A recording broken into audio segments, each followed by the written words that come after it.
Haskang lipaya sa mga bata diri mga idol nga tagaan sila ga regalo gikan diri sa amo ang trabaho diri nga handicraft yan mga idol. Yung mga bata bibigyan ng amo namin ng school supply. Bago bigay ang mga school supply mga idol, pinapakain pa kami dito. Yan, may mga pack lunch dyan mga idol. Kaya sobrang tuwa ang mga bata at makatanggap sila ng pinaskuhan at na makakain pa dito mga idol. Yan. Merry Christmas po sa ating lahat yan mga idol.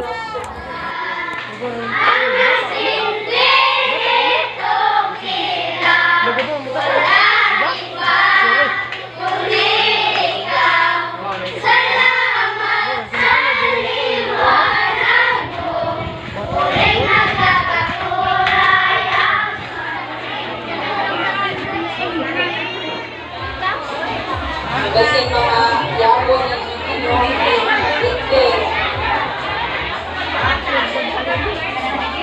oy, may mga bata sa human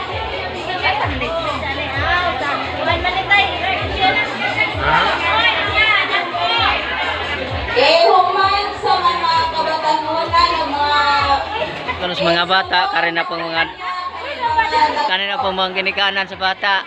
pwede na mga sumpay